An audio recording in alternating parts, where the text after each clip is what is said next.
پس میریم به سراغ مراقبت و رویارویی سندرومیک با طرح سناریوهای مختلف.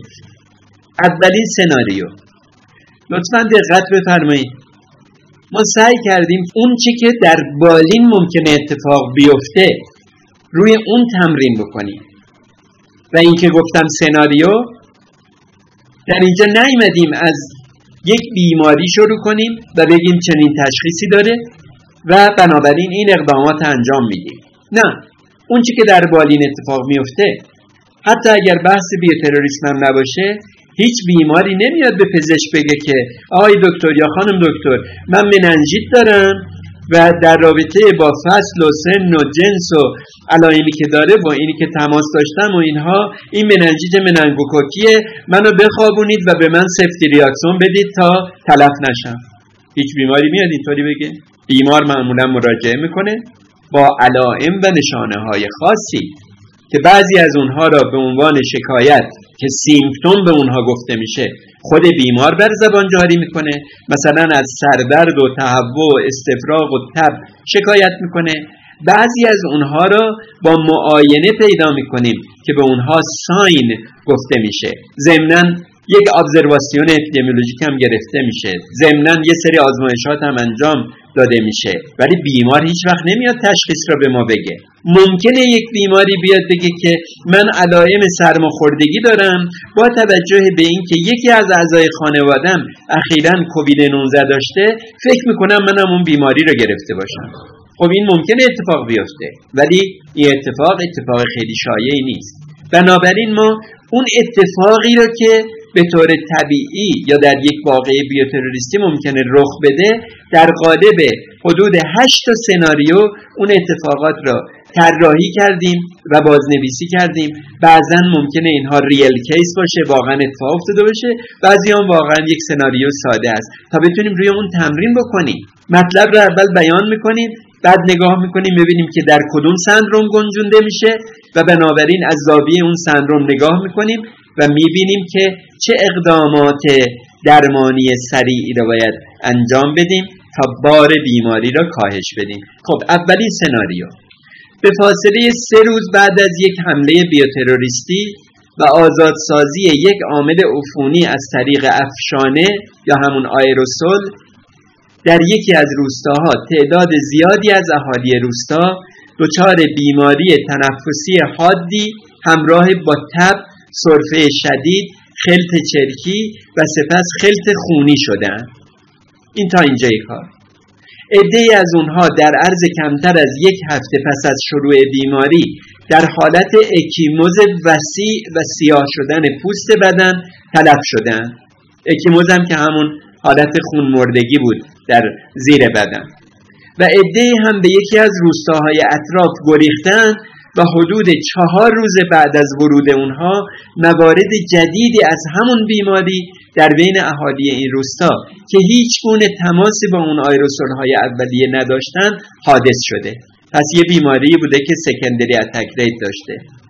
ضمناً در خون محیطی بسیاری از این بیماران لوکوسیتوز همراه با گرانولاسیون توکسیک وجود داشته، یعنی تعداد گلبولهای سفید افزایش پیدا کرده بوده و آزمایشگاه اعلام کرده که گرانولاسیون توکسیک دیده میشه. یه تغییر شکلیه در بعضی از گلبولهای سفید که این اصطلاح رو بهش اختصاص دادن. همچنین تستای انعقادی اینها غیر طبیعی بوده و ترانسامینازها یعنی اون آنزیم‌های اصلی کبدی افزایش پیدا کرده بوده. همین اسلاید را به صورت هایلایت شده در اسلاید بعد تکرارش کردیم. زیر بعضی از این مطالبی که خدمتتون عرض کردم من خط کشیدم که ببینیم از چه زاویه‌ای باید نگاه بکنیم. صحبت از بیماری کردیم که با علائم تنفسی حاد و شدید آغاز شده. بنابراین میتونه این بیماری در سندروم دیسترس تنفسی همراه با تب گنجانده بشه. همون سندرومی که آنتراکس را و طاعون را و مسمومیت ناشی از توکسین ریسین را و مسمومیت ناشی از توکسین استافیلوکوک را در خودش جا میداد. از اون زاویه نگاه کنیم فکرمون رو روی این 4 تا بیماری میتونیم متمرکز کنیم. بنابراین یک بار دیگه زیر اون چه که الان زیر خط کشیده‌ام روی اونها تاکید میکنیم و از زاویه اینها نگاه میکنیم ببینیم کدوم یک از این 4 تا بیماری رو زودتر میتونیم کنار بذاریم و کدوم یک از اینها پایدارتره، یعنی بیشتر در این اپروچی که داریم میکنیم باقی میمونه که نهایتاً بگیم به احتمال زیاد با این بیماری مواجه هستیم.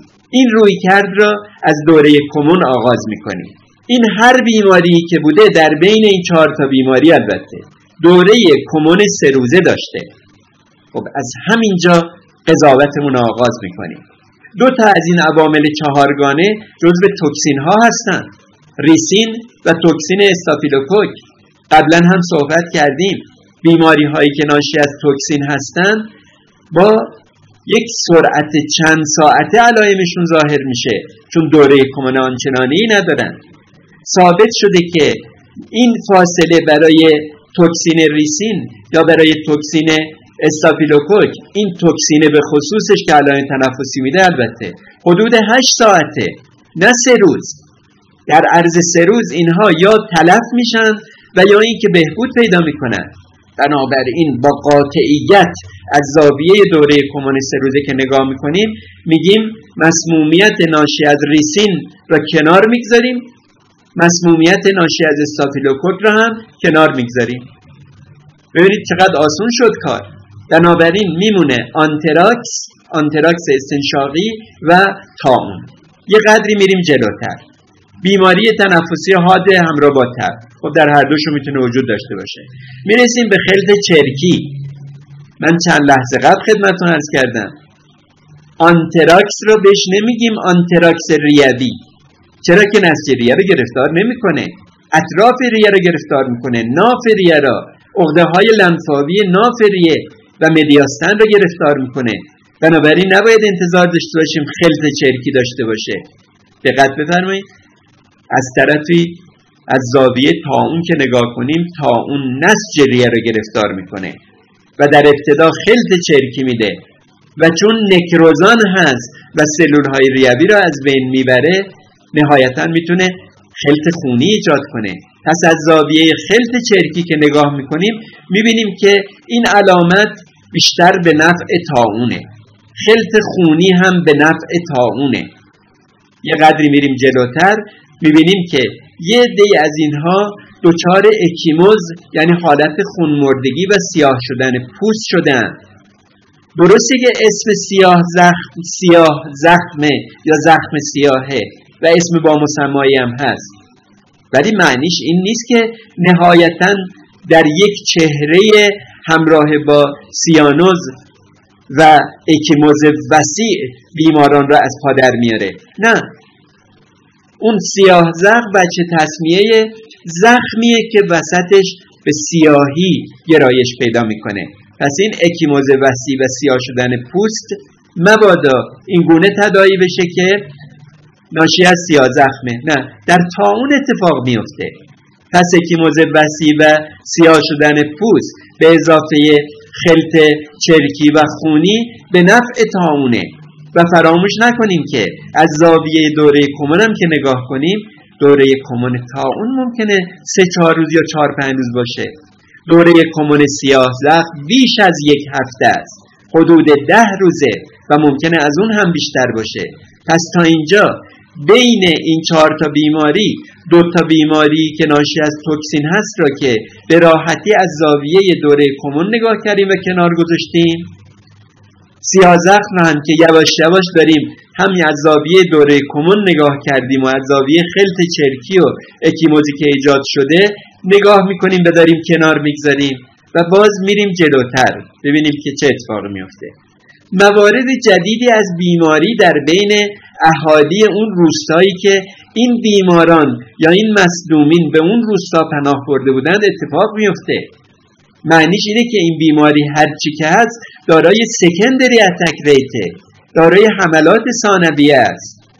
آیا آنتراکس استنشاقی حملات ثانویه ایجاد میکنه؟ آیا حتی یکی از چهره‌های بالینی سیاه‌زخم در طول تاریخ تا حالا اثبات شده که از انسانی به انسان‌های دیگه انتقال پیدا کنه؟ خیر. پس این یکی دیگه میشه آفتاب اومد دلیل آفتاب. این بیماری هر چی که هست دارای سکندری اتک ریته.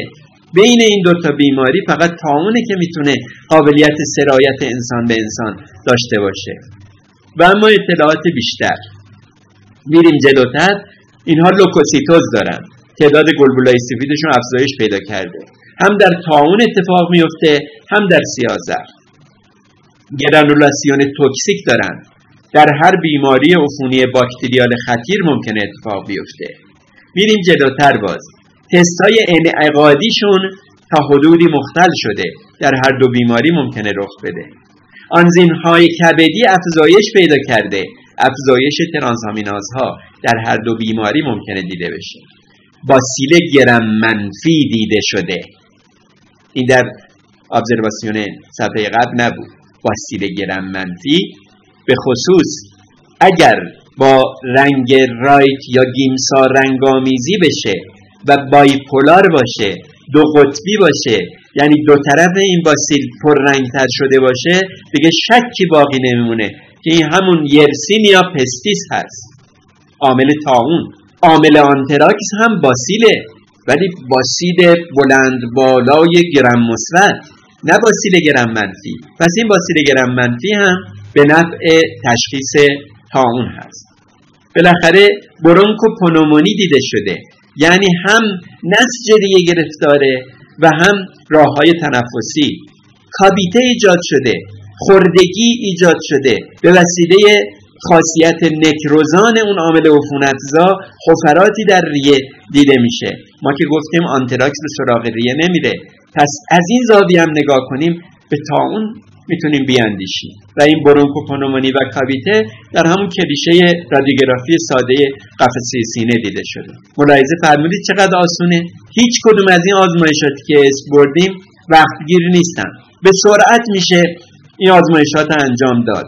یا اون باسیل گرم منفی که من اینجا بهش اشاره کردم، منظورمون کشت نمونه نیست، اسمیری از نمونه تهیه میکنیم، رنگامیزی میکنیم، توی همون اسمیر چه بسا باسیل‌های طاعون دیده بشن. پس با سندروم دیسترس تنفسی همراه با تب مواجه شده ایم. میریم جلوتر. نمونه ای از تغییراتی که در طاعون ممکنه ایجاد بشه، اینها پورپورا و پتشی هستند و وقتی وسعت بیشتری پیدا بکنن اکیموز ایجاد میکنن و این بیمارا به هنگام مرگ با پوست سیاه شده دارفانی را وداع میکنن. بلک دث، مرگ سیاه. یا اگه دقت بفرمایید انتهای انگشتان اونها نکروزه شده و اگر زنده بمانند که در این مرحله زنده نخواهند مون، این ناخنها خواهد افتاد، انتهای انگشتان آسیب غیر قابل برگشت پیدا خواهد کرد. یا در قفسه سینه اونها در کلیشه رادیوگرافی یا عکس ساده درگیری نسج ریه رو ما مشاهده میکنیم و در رنگامیزی که انجام شده باسیل‌های گرم منفی که دو طرف اونها رنگ پذیری بیشتری داشته. از کردم قبلا باسیل بایپولار، یرسینیا پستیس. آفتاب آمد دلیل آفتاب، گر دلیلت هست از وی رو متاب. پس با توجه به علائم بالینی و یافته‌های اپیدمیولوژیک و بعضی از آزمایش‌های سهل الوصول دیدیم که با سندروم اکیوت رسپیریتوری دیسترس ویت فیبر، با سندروم دیسترس تنفسی همراه با تب مواجهیم و با تجزیه تحلیلی که کردیم دیدیم بین 4 عامل عفونت‌زای آنتراکس و طاعون و مسمومیت ناشی از ریسین و مسمومیت ناشی از توکسین استافیلوکوک 3 تا از اینها را به آسانی تونستیم کنار بگذاریم و یکی از اونها باقی موند به اسم پولمونری پلاگ. اینجا با رنگ قرمز مشخصش کردیم. بنابراین روی این بیماری صحبت خواهیم کرد. کاری که ما تا اینجا کردیم در واقع یک رویکرد سندرومیک انجام دادیم. اشاره کردیم به سندرومی که این علائم و نشانه ها را تونستیم در اون بگنجونیم. سندروم دیسترس تنفسی همراه با تب.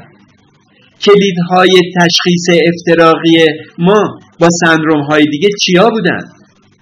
آیا اون یافته های آزمایشگاهی به ما کمک کرد؟ آیا لوکوسیتوز کمک کرد؟ آیا آنزیم های کبدی که افزایش پیدا کرده بود کمک کرد؟ آیا اختلال انعقادی که ایجاد شده بود کمک کننده بود؟ نه، پاراکلینیک در اونجا به ما کمک نکرد. همون یافته های بالینی بود که کمک کرد. همون ابزرواسیون اپیدمیولوژیک بود که کمک کرد. اونجایی که گفتیم این افراد در تماس با دیگران بیماری را به افراد سالم منتقل کرده‌اند، این یک ابزرواسیون اپیدمیولوژیک بود. به ما کمک کرد که بگیم این آنتراکس نیست و توکسین هم نیست، بلکه عامل طاعونه. پس شرح کلیدهای تشخیص افتراقی با سندروم مشابه و اینی که داریم میگیم تأکید بر سریعترین راه رسیدن به تشخیص، اینجا همون علائم بالینی یعنی مشاهدات بالینی، ساین ها، سیمتوم ها و یافته های اپیدمیولوژیک ما بود. تأکید کردیم بر غیر اختصاصی بودن تغییرات آزمایشگاهی. لوکوسیتوز در هر بیماری عفونی تبدار باکتریاری ممکنه اتفاق بیفته با تغییرات آنزیم های کبدی، تغییرات تست‌های انعقادی و امثال اینها. از پاراکلینیک اینجا کمکی به ما نکرد.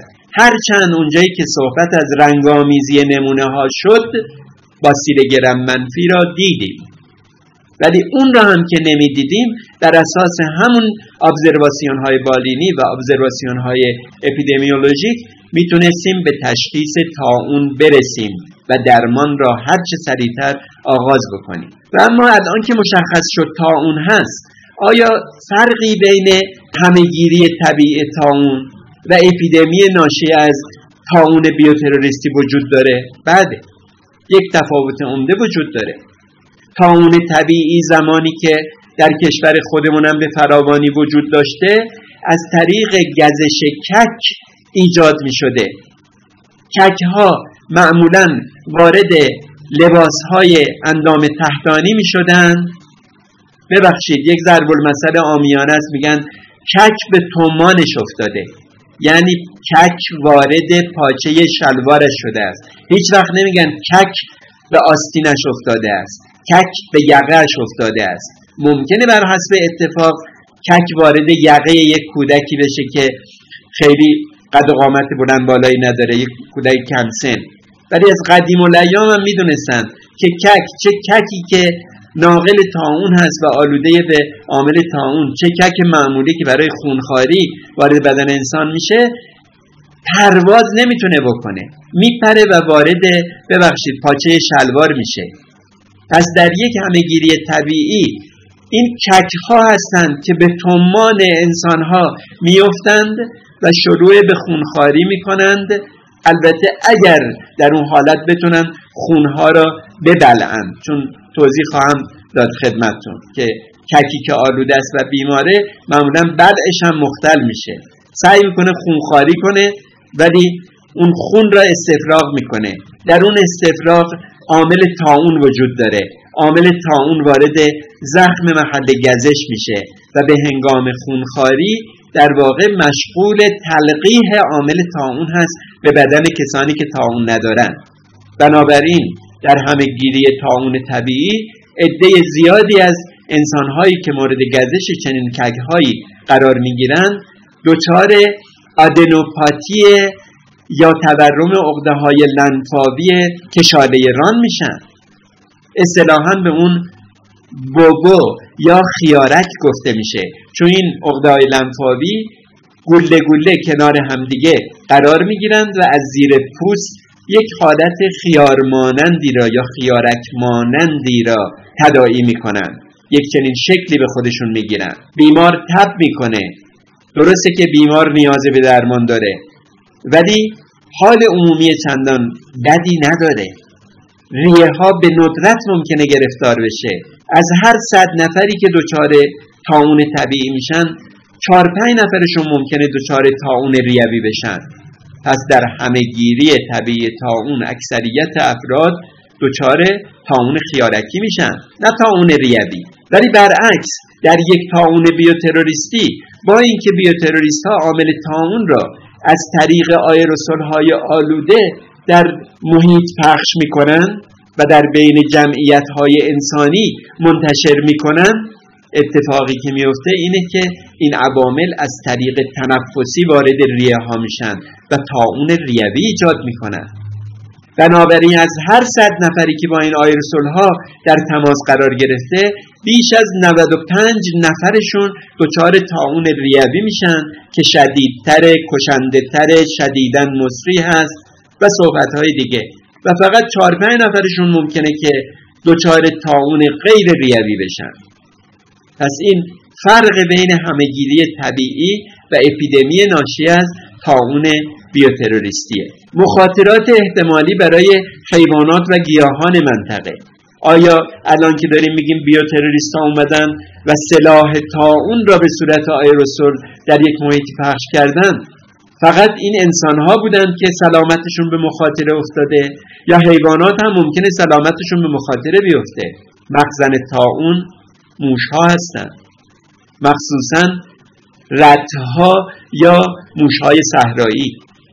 قطعاً در چنین حمله‌ای موش‌ها هم آلوده خواهند شد و طاعون اگر در اون منطقه اندمیک نیست، اندمیک خواهد شد. همون اتفاقی که در رابطه با حمله تاتارها به کافا یا بیلاروسی فعلی که مرز بین کشورهای آسیایی و اروپای اون زمان بود، بیش از 600 سال قبل چنین اتفاقی افتاد. طاعونی در اروپا وجود نداشت. عامل طاعون به وسیله اینها به عنوان یک سلاح بیولوژیک بدوی همراه با اجساد طاعونی ها که به سوی اروپایی ها پرتاب کردند در پشت اون حصارهایی که کشیده بودند، عامل طاعون به این وسیله وارد اروپا شد و بعد از اون اندمیک شد و سالها بعد فاجعه بار شد و 1/3 جمعیت اروپا را درو کرد و به هلاکت رسوند که اسم اونه گذاشتن مرگ سیاه. بده، مخاطره‌ای برای حیوانات محیط به حساب می آید، ولی نه برای گیاهان محیط.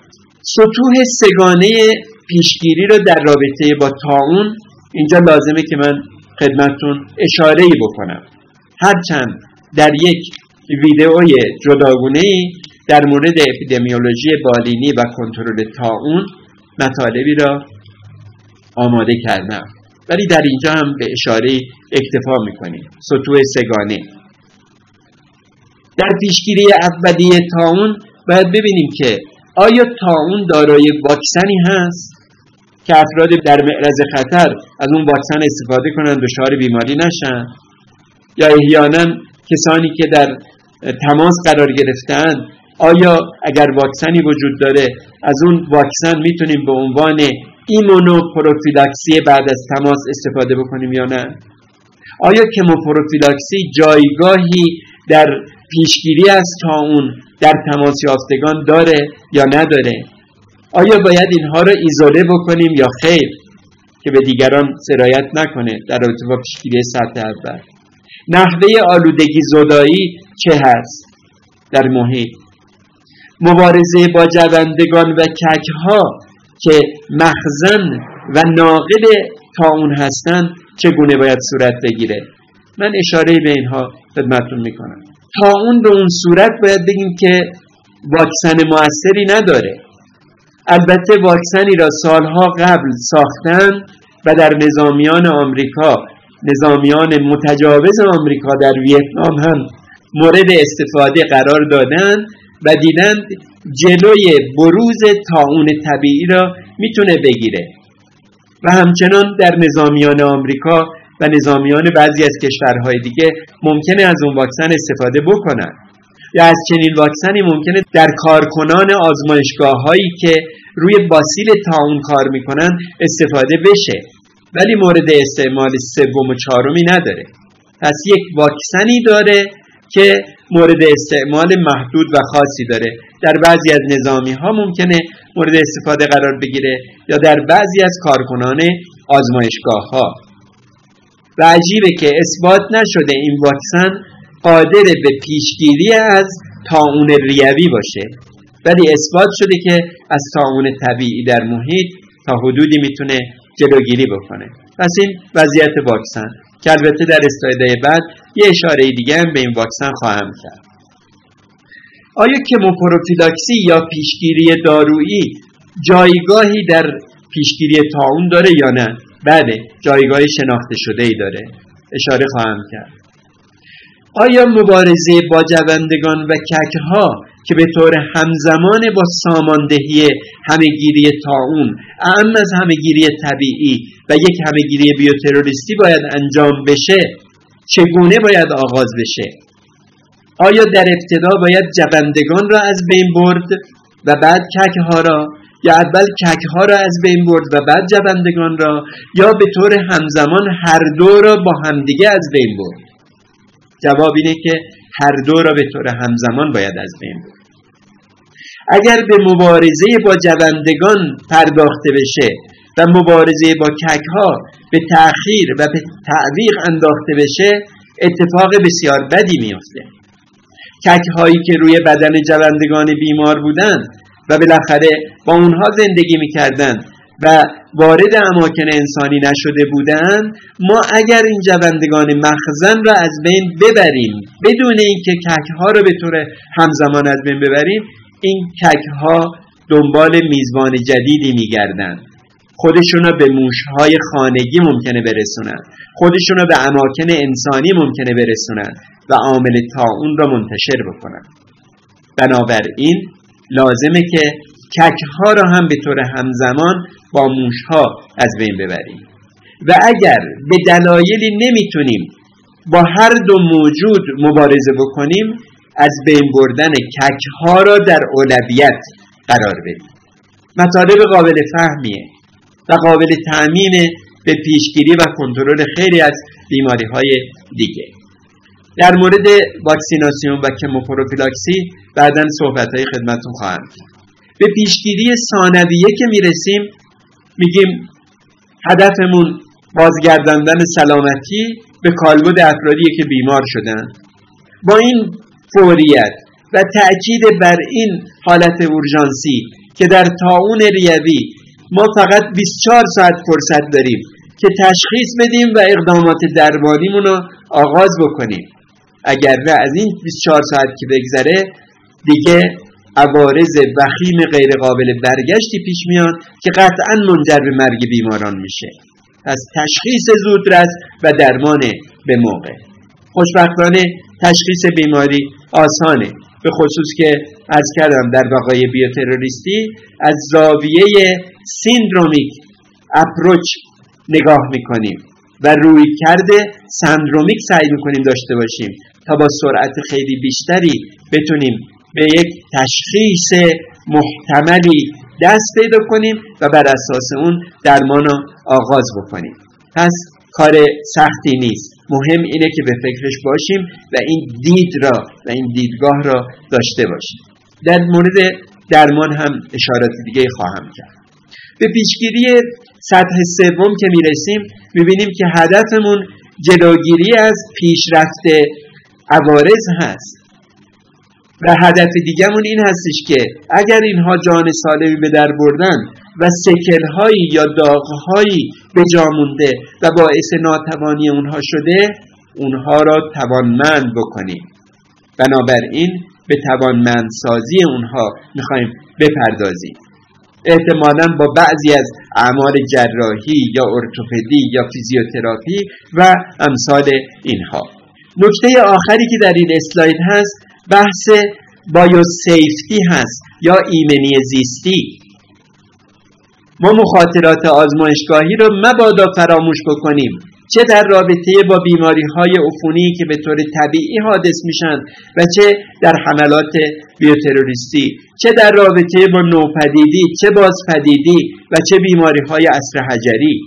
اونجایی که با یک عامل مصری مواجه هستیم مراقب سلامتی خودمون و کارکنان زحمتکش و جانبرکف آزمایشگاه‌های میکروبیولوژی باید باشیم. این جزو وظایف تعریف شده ماست.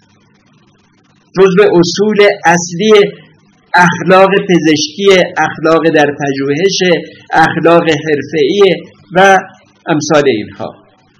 پس تحت عنوان ایمنی زیستی باید ببینیم چه شرایطی باید در آزمایشگاه وجود داشته باشه تا اینکه کارکنان آزمایشگاه به مخاطره نیفتن. و وظیفه ما به عنوان نیروهای پزشکی و بهداشتی در درجه اول چی هست؟ فقط نمونه ها رو بگیریم و بفرستیم آزمایشگاه؟ نه، ما اگر مشکوک به طاعونیم قانونا و شرعا وظیفه داریم روی نمونه ها بنویسیم توجه، بیمار مشکوک به طاعون است. همین در همین حد اون تکنسین یا اون متخصص علوم آزمایشگاهی دقت و توجه بیشتری میکنه و بعضی از آزمایشات را در زیر هود انجام میده، بعضی از آزمایشات را در شرایط ایمنی زیستی بالاتری انجام میده که دچار مخاطره آزمایشگاهی نشه. اون هازاردهایی که در تماس با این عوامل ممکنه در انتظارش باشند اونها حادث نشن. بنابراین منظور از ایمنی زیستی اون شرایط آزمایشگاهی هستش که اگر در اون شرایط آزمایشات خاصی انجام بشه مخاطره‌ای برای سلامتی کارکنان آزمایشگاه به بار نمیاره. ما در حالت عادی آزمایشات را ممکنه لازم نباشه زیر هود به خصوصی انجام بدیم، ولی بعضی از آزمایشات زیر هود به خصوصی باید انجام بشه.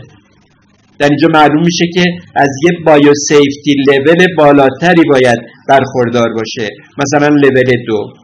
در اونجایی که با باسیل طاعون دارن کار میکنن و ممکنه تبدیل به آیروسول یا افشانه بشه و وارد ریه هاشون بشه، بایستی از دستگاه‌های تنفس مصنوعی به خصوصی، از رسپیراتورهای به خصوصی استفاده بکنن و از پوشش‌های خاصی، عینک‌های خاصی استفاده بکنن، یعنی بایو سیفتی لول 3 و حتی در بعضی از شرایط لول 4. اینها رو توضیح دادم تا منظور از ایمنی زیستی یا بایو سیفتی رو متوجه بشید. بله، تلویحاً هم اشاره کردم سطح 1 و 2 و 3 و 4 داره. آزمایشات معمولی رو در همون سطح 1ش انجام میدیم. گلبولای سفید و قرمز و پلاکت یک بیمار طاعونی رو میخوایم بررسی بکنیم، نیازی به سطح 2 و 3 و اینها نیست. نمونه به دستگاه داده میشه، دستگاه انجام میده. ولی وقتی کشت میخوایم بدیم در این سطح بالاتری، وقتی اقدامات بیشتری میخوایم از نظر تشخیصی روی اون انجام بدیم، باز هم در یک سطح بالاتری، سطح 3. بنابراین برای طاعون بایو سیفتی لول سطح 2 و سطح 3 در نظر گرفته شده. راهی رو که آدم برای اولین بار داره میره و تک و تنها هست، گاهی ممکنه پشت سرش نگاه کنه ببینه که از کدوم مسیر اومده و بعد جلوی روش را نگاه کنه ببینه که به کدوم سمت باید حرکت بکنه. ما صحبت‌هایی که امروز تا این لحظه کردیم اگه پشت سرمون نگاه کنیم می‌بینیم که از تعریف سندروم ها شروع کردیم و اهمیت رویکرد سندرومی و مراقبت سندرومی و اومدیم بیماری هایی را که در رابطه با بیوتروریسم ممکنه ایجاد بشن به 5 تا سندروم تقسیم کردیم. یکی از اون سندروم ها سندروم زجر تنفسی یا دیسترس تنفسی همراه با تب بود و متوجه شدیم که 4 تا بیماری در اون سندروم قرار میگیره. آنتراکس بود، آنتراکس استنشاقی یا تنفسی، طاعون ریوی بود، مسمومیت ناشی از توکسین ریسین بود و مسمومیت ناشی از استافیلوکوک بود. سناریویی را با هم دیگه بررسی کردیم و روش بحث کردیم و بر اساس استدلال‌های بالینی و اپیدمیولوژیک و بعضاً آزمایشگاهی به این نتیجه رسیدیم که این همه‌گیری طاعون بوده که در یک جمعیتی که مورد حمله بیوتروریستی قرار گرفتن اتفاق افتاده و صحبت‌هایی در این زمینه کردیم و به پیشگیری سطح اول رسیدیم و توضیحاتی دادیم. در همین رابطه من اشاره کردم که طاعون واکسن آنچنانی نداره. ولی یه نوع واکسنی رو برای اون ساختن و در بعضی از کشورها هم مورد استفاده قرار گرفته، مخصوصا در آمریکا، در اونجایی که به ویتنام حمله کرده بودن نظامیانشون علیه طاعون واکسینه شده بودن و دچار طاعون طبیعی نشده بودن. یعنی افیکیسی این واکسن یا کارایی اون به اثبات رسیده، ولی اثبات نشده که چنین واکسنی که یه نوع واکسن کشته شده هستش جلوی طاعون ریوی را بتونه بگیره. کسانی که لازمه از این واکسن استفاده بکنن یک سری ستایی در زمان 0 و 3 ماه بعد و 6 ماه بعد بایستی دریافت بکنن و تا زمانی که در معرض خطر هستند هر 6 ماه یک بار یک یادآور دیگه هم دریافت بکنن. فرض کنید مثلا همون نظامیان آمریکا یا حالا نظامیان دیگه که در یک منطقه طاعون خیز ممکنه مجبور باشن یک مدتی بمانن، تا زمانی که در اون منطقه هستن غیر از اون 3 نوبت اولیه هر 6 ماه یک بار یک نوبت دیگه باید تزریق بکنن. این هم همون صحبت هاییه که برای واکسن طاعون هست. قبلا خدمتتون عرض کردم اندیکاسیون ها یا موارد لزوم این واکسیناسیون یکیش کارکنان آزمایشگاهی هستند که روی باسیل طاعون کار میکنن، اما از کار تشخیصی یا کار تحقیقاتی، و یکی هم پرسنل نظامی هستند که ممکنه در معرض خطر طاعون قرار بگیرن. و اون قضیه‌ای که خدمتون عرض کردم که آمریکایی‌ها ازش استفاده کردن در جنگ جهانی دوم، هیچ موردی از طاعون در بین نظامیان آمریکایی که در ویتنام حضور داشتند دیده نشده و بنابراین تونسته بوده از وقوع طاعون بوبونیک یا همون طاعون خیارکی جلوگیری بکنه. و اما در تماس با این بیماران ما چه مراقبت‌هایی را برای سلامتی خودمون باید به عمل بیاریم یا در تماس با نمونه ها؟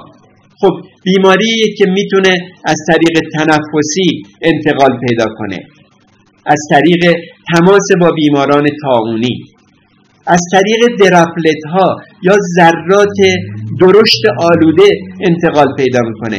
بنابراین در فاصله حدود 1 متری و زمانی که افراد سالم تماس چهره به چهره با بیماران مبتلا به طاعون ریوی دارند به آسانی میتونه انتقال پیدا بکنه.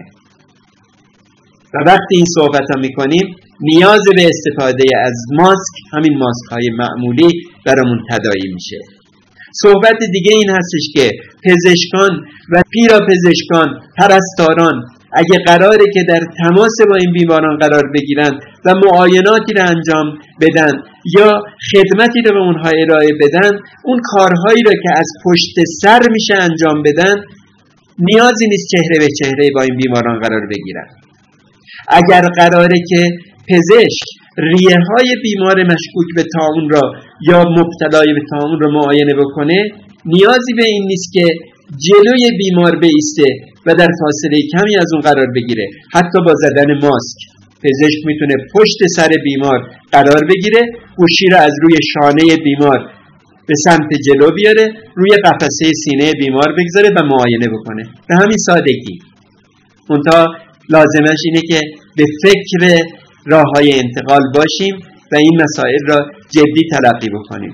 در رابطه با کووید 19 و خیلی از بیماری‌های دیگه هم که از طریق دراپلت انتقال پیدا می‌کنن و حتی در رابطه با سل، این بیماری عصر حجری از قدیم الایام هم بوده و ما هم دانشجوی پزشکی هم که بودیم به ما یاد می‌دادند و وقتی به بالین راه پیدا کردیم به ما آموختند که وقتی یک بیمار مبتلا به سل ریوی اسمیر مثبت را میخواید معاینه کنید نیازی نیست چهره به چهره اون قرار بگیرید، از پشت سر گوشی را از روی شانه ها عبور بدید، روی قفسه سینه ها و پهلوهای بیمار بگذارید و معاینه کنید.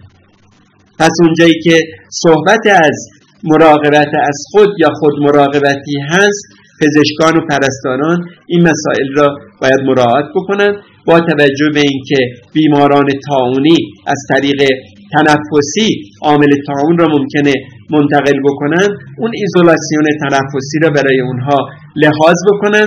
البته اگر اینها درمان نشده باشند حداقل تا 1 هفته بعد اگر زنده بمانند عامل عفونتزا رو میتونن به اطرافیان انتقال بدن، ولی اگر آنتیبیوتیک مناسب و مؤثری برای اونا شروع شده باشه 24 ساعت بعد از شروع آنتیبیوتیک دیگه لازم نیست ایزولاسیون ادامه پیدا کنه، دیگه لازم نیست که اون مراقبت هایی که بهش اشاره کردیم و روش تأکید کردیم کاملا مراعات بشه.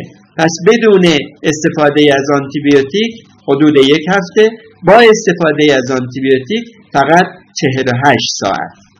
مسئله دیگه همونطور که در اسلایدهای قبلم بهش اشاره کردم مراقبت از سلامتی کارکنان آزمایشگاه ها هست. صحبت از بایوسیفتی کردیم.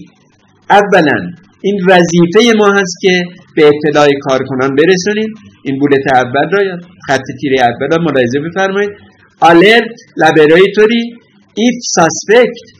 شما اگر مشکوک و مظنون به طاعون هستید حتما باید روی اون نمونه بنویسید که کارکنان آزمایشگاه ببینن و مراقب سلامتی خودشون باشن. این اصل اوله.